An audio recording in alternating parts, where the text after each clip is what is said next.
when they originally designed it.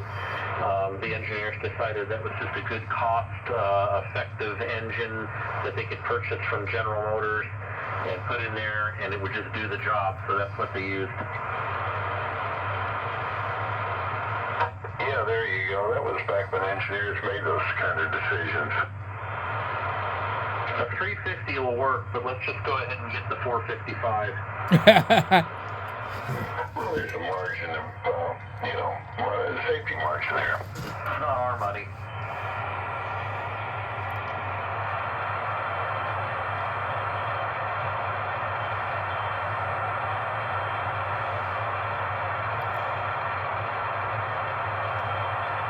Did you see the newest pop gun? No, I haven't. Well, they have to go into a war zone, and they find an F-16 that's been mothballed in the hangar, and they jump in and start it up. And I was just laughing because you can't even start one of those without a huffer. Yeah, well, movie people take a lot of liberties with stuff like that.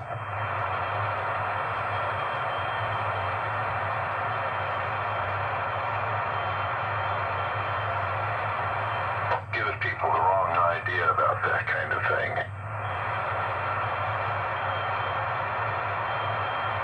We'll just turn the key.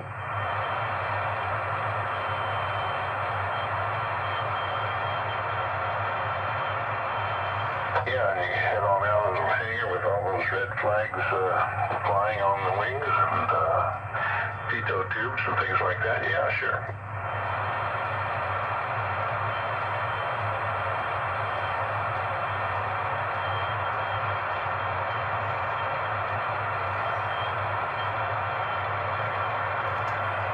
David, are you still there? Yes, I am. When do you feed Marcus?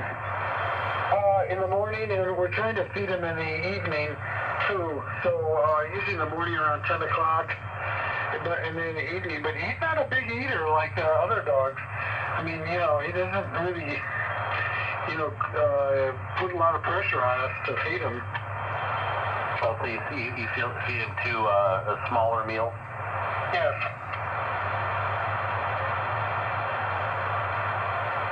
But I got to make sure we feed him at night, because if you don't feed him at night, his stomach starts growling and he wakes up in the morning and throws up because there's nothing in his stomach. I don't know. So we got to make sure he eats something at night. Yeah, I always felt they need to eat something in the evening so they can sleep on it.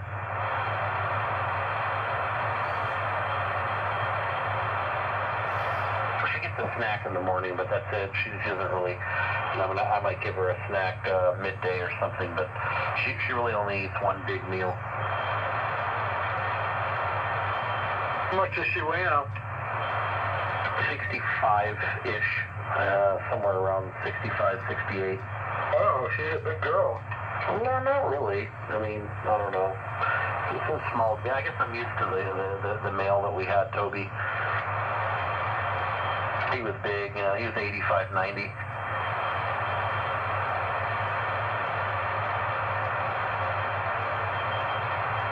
She's right here with her head in my lap. I'll be right back.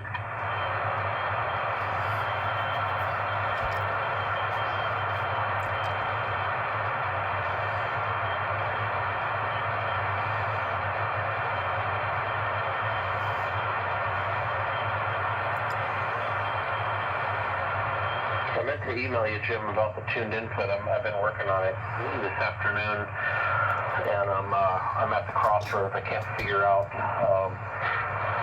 But I don't want to bore everybody, but maybe I'll email you tomorrow. Oh, sure, anytime, Clark. I can't get a bandpass action out of the filter sections. I'm only getting a low pass. But I don't think that's by design, so I must be doing something wrong in how I'm winding it, but maybe we'll get into it tomorrow if you have time. Okay, sure. Do you have anything that even looks like a schematic on that? Yeah. Oh yeah. Yeah. I got all the chart, component chart, schematic, all of it. Yeah. Okay. Is the schematic and machine readable form? Can you send that to me? Yeah, I could do it from my phone. Stand by. Terry, pick it up.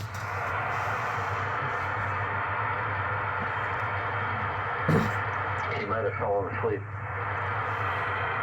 I think he said he had to run down the hallway, and he hasn't run back yet.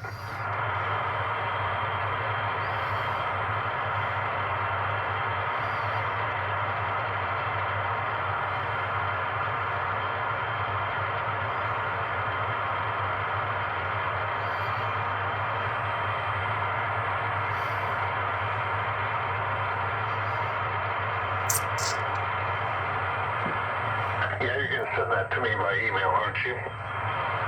Yeah. Okay.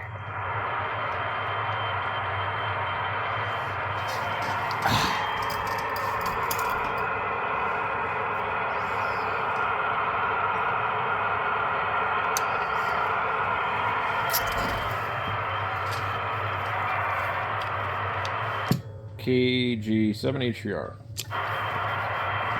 Hey, good evening, K7JEB, official ID. I'm on an antique radio with a little bit of hum. I can't hear it. And on a Hot Water 101, I can hear a little bit. I'm kind of monitoring it. It's not too bad, but it's some people don't like it. I can see it on the audio scope. It's just a steady 120. Anyway, I'm going to pull the plug, guys. We'll talk to you tomorrow night. And thanks for that info, Clark, on the state taxes. It was helpful. KG7OL, listening now. All right. Yep. Talk to you tomorrow, man.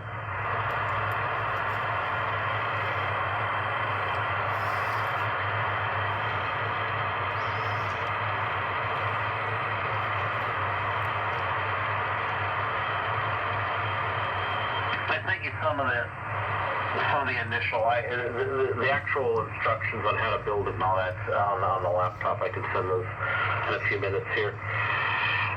But it'll give you an idea. I guess the big trouble is it's 50 ohms tube impedance. So how in the heck are you supposed to verify it's working? Because you can't use a dummy load. It's not gonna show any action when you adjust the trimmers. So then I tried 100 ohm, and I even got past that today. I put it into the input of the AM transmitter and varied its input to 2-to-1, and then attempted to correct it with the board in line and couldn't. So anyways, that'll get you started.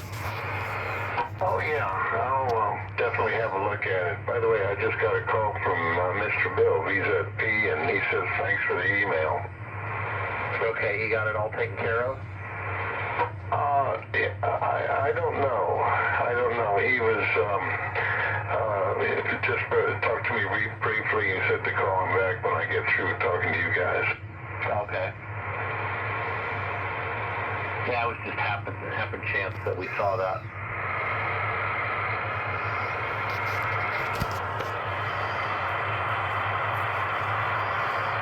Okay, I got it. I'll have a look at it right now. Well, you can also Google the call signs there of that board. W7DS, Paul used to make those boards, but he's silent key. So if you type in W7DS tuned input, you're going to get it all anyways. But if you need more, let me know. That's the chart. I sent you the tuning chart for 50 ohm tube impedance, and that's what I've used, but it very clearly doesn't work. So I'm either doing something wrong or winding the toroid wrong or something. I don't know. Yeah, and his call sign was W7 Baker Foxtrot.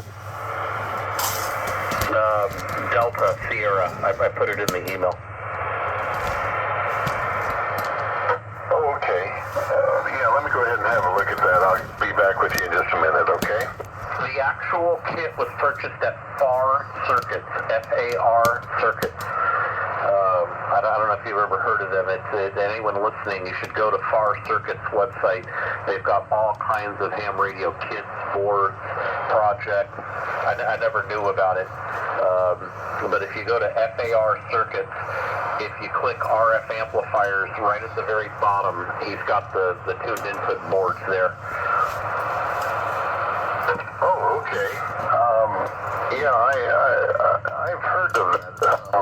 I've probably even been to their website, but not recently. So, but yeah, as I remember, it was a real gold mine. But as far as DIY stuff, yeah, for sure. And that's where I actually got the board. The boards are dirt cheap. You just buy the board, and then he had some of the parts. Most of the parts I had to source my own, on my own. But anyways, let me know what you think.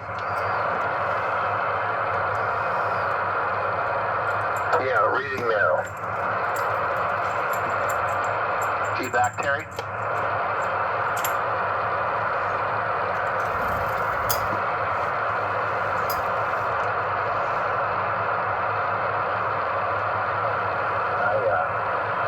I used the guy at FAR Circuits to build the circuit boards for my CCD antennas.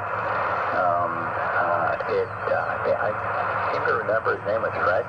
Yeah, that's right. Yeah, I talked to him just the other day on the phone. Real nice guy.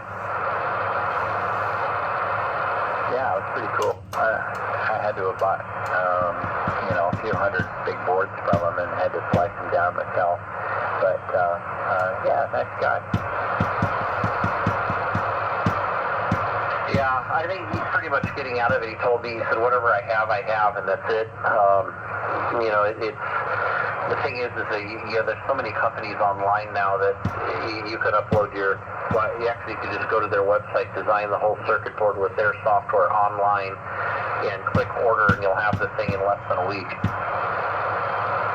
Oh, yeah, I do that. My gear board came from that. Design them up and push a button and tell them how many you want, and then you can actually watch them process it. They got videos of each of the processes, and then it'll show you're using this process at this point. And when they come to you, they're like, oh, these are awesome. Very well done boards. Yeah, that's incredible. I really want to get into that. I want to. There's so many times where I've made some kind of a dead bug circuit, or put something in a radio and thought, man, if I had the ability to etch my own circuit board, but now you don't have to do any of that, Well, the tricky part is it's like $25 for like one or two, and it's like $35 for 50. Well, yeah, I know, because you're going to have to spend the 25 to make sure you get what you want and the circuit works, right? Well, yeah. Well, it makes sense. They can make a handful of them. Oh man, the band's one good. or 50 are going to cost the same amount of work to do. Yeah. The machine spits those out, probably like printer paper, right? Actually, there's several processes they send it through. So, it usually takes a week for mine to make it through. And for some reason, I always seem to order just before Chinese New Year or something where they're all off for a week.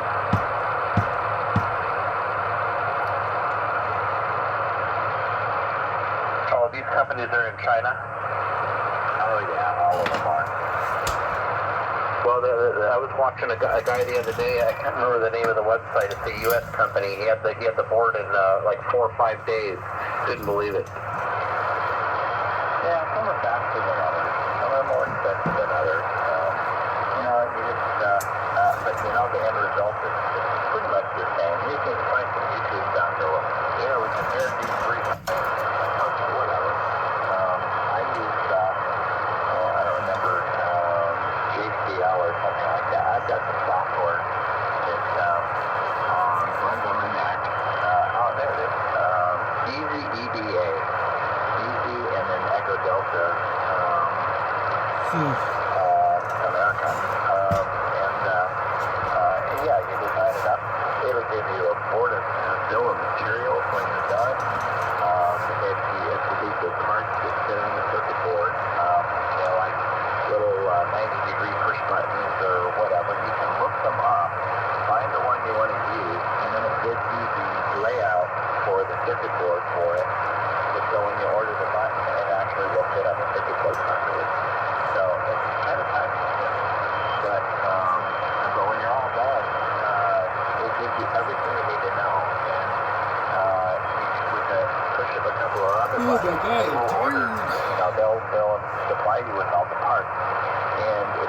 you have fancier with it, like you want to use an Arduino CPU or something, you can include that.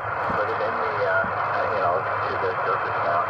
Include that in the drawing and everything. And I want this part installed. Well, they'll even stuff the boards. Yeah, if they're surface mount, they'll stuff them. Oh my god.